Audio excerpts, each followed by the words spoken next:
Énergie pour l'amélioration de la desserte du courant électrique entre 2018 et 2019 à Conakry. La société EDG a bénéficié d'une subvention de plus de 2000 milliards de francs guinéens. C'est l'annonce faite hier par le Premier ministre lors de son passage devant la presse. Ibrahima Kassouri Fofana est au micro d'Antoine Kourouma et d'Abdoulaye Kamara. Savez-vous que pour donner le minimum d'électricité à Conakry, parce que il faut dire l'essentiel de l'effort, c'est Conakry, ça coûte au budget public, rien que sur 2018-2019, plus de 2000 milliards de subventions.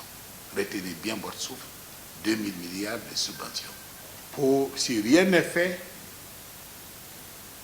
pour faire changer un peu les prix, pour que les gens payent leur facture d'électricité, ça devrait nous coûter, à la fin de cette année, 2600 milliards, soit près de 300 millions d'euros.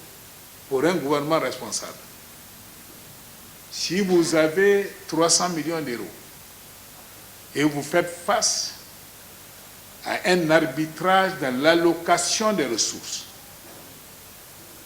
prenons quelques priorités dans le pays.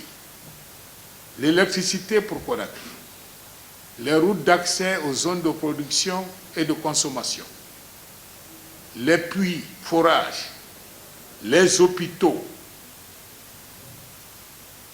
etc.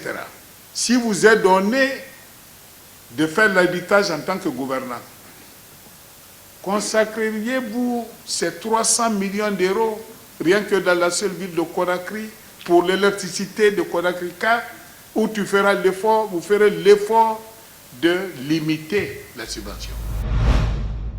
Fin ce jeudi de l'atelier sur la création d'un environnement habilitant pour les investissements fonciers responsables dans l'agriculture en Guinée. Les participants ont, au cours de ces 2 jours d'échange, réfléchi sur la problématique du foncier et de l'investissement agricole en Guinée. Ils ont aussi soumis des recommandations à l'État pour faciliter l'accès aux droits fonciers sécurisés en milieu rural. Idrissa Bari, Djibril Kabak Kamara.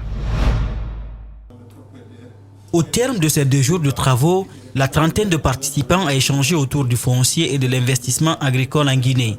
Ils se sont aussi penchés sur l'accès à des droits fonciers sécurisés, ses facteurs favorables et ses contraintes et le rôle que doit jouer l'État pour faciliter l'accès à la terre et la sécurité foncière.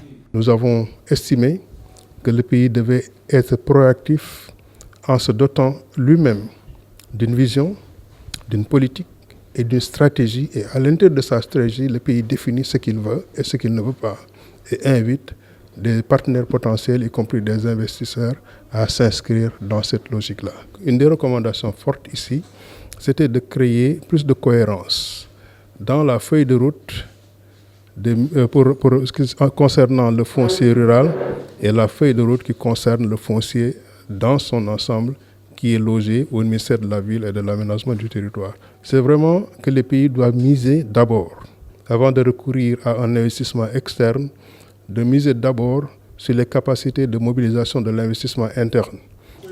L'objectif que vise cet atelier est de doter le pays d'un cadre de gouvernance foncière pour encadrer les opportunités et risques liés aux investissements agricoles à emprise foncière. Le pays dispose d'un code foncier, mais sa vulgarisation pose des soucis.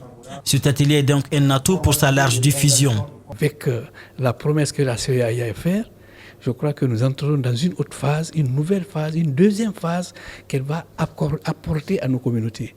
Elle assistera la Guinée à parfaire tout ce qu'il y a comme clarification, tout ce qu'il y a comme occupation en faveur des investisseurs étrangers et nationaux.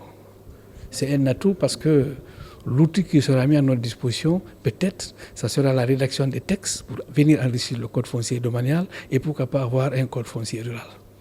Le ministère de l'Agriculture repose sa vision sur une puissance agricole émergente avec un mode de production économiquement et socialement viable. Sécurité locale et prévention de la délinquance, le ministère de la Sécurité et de la Protection civile vient de boucler une formation avec le Conseil local de la sécurité et de la prévention de la délinquance de Matoto.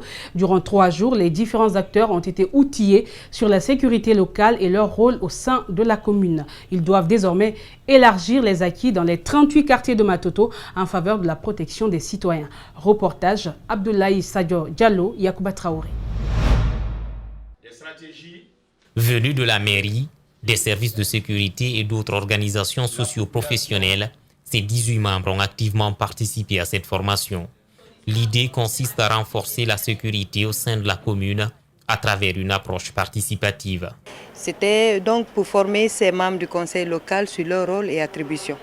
Parce que les conseils locaux de sécurité et de prévention de la délinquance ce sont des cadres de concertation où tous les acteurs socio-économiques, à côté des responsables des services de sécurité, notamment la police, la gendarmerie, les conservateurs de la nature et les élus de la commune, ils se concertent pour discuter des questions de sécurité de la commune. La commune de Matoto fait plus d'1 million d'habitants, selon Mamadou Batos Camara.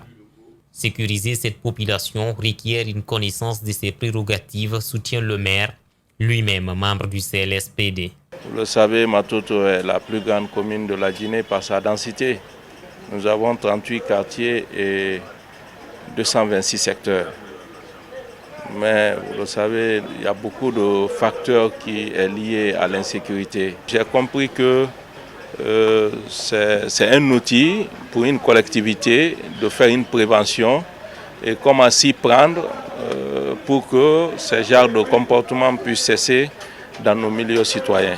La Direction nationale de la police de proximité trouve bénéfique une telle initiative. Pour son représentant, la sécurité doit être une affaire de tous. Cette lutte se mène dans plusieurs domaines, dont la sécurité publique, la tranquillité publique, l'hygiène publique, la santé publique, c'est-à-dire contre les pandémies. En un mot, tous les domaines de la vie publique, socio-culturelle, économique et sanitaire de la population de la commune de Matoto. Convaincu d'avoir assimilé le contenu de la thématique dispensée, ce bénéficiaire compte mettre en œuvre les acquis de la formation. Nous devons sensibiliser la population, nous devons vraiment mettre à la disposition de nos collaborateurs, de nos collègues du service, pour au moins chercher à léguer la connaissance. Comprendre et mener à bien la mission du Conseil local de sécurité et de prévention de la délinquance sont les attentes de Cosenta et de ses partenaires, notamment l'Union européenne. En prélude à la célébration de l'Aïd el-Fitr ou la Nuit du Destin, la Banque islamique de Guinée a offert des dons de sacs de riz dans plusieurs mosquées de la capitale ce jeudi. C'est de cette manière que cette institution bancaire a voulu se rapprocher de la population pendant ce mois de Ramadan. Partout, les bénéficiaires sont tous satisfaits. Reportage Bintou Traoré, Ibrahima Sorissou. C'est souvent dit par les religieux que tout acte de bienfaisance accompli par un musulman pendant le mois de Ramadan aura une récompense multiple.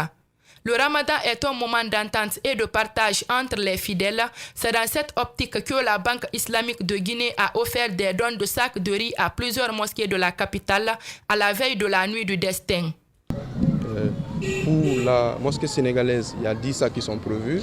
Il y a 2 autres mosquées qui sont prévues ici à Kaloum qui auront 5 sacs.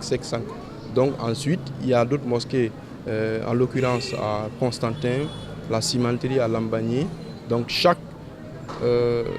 agence de la Banque islamique va distribuer dans sa localité des riz à l'endroit de 3 mosquées. Donc c'est ce qui est prévu.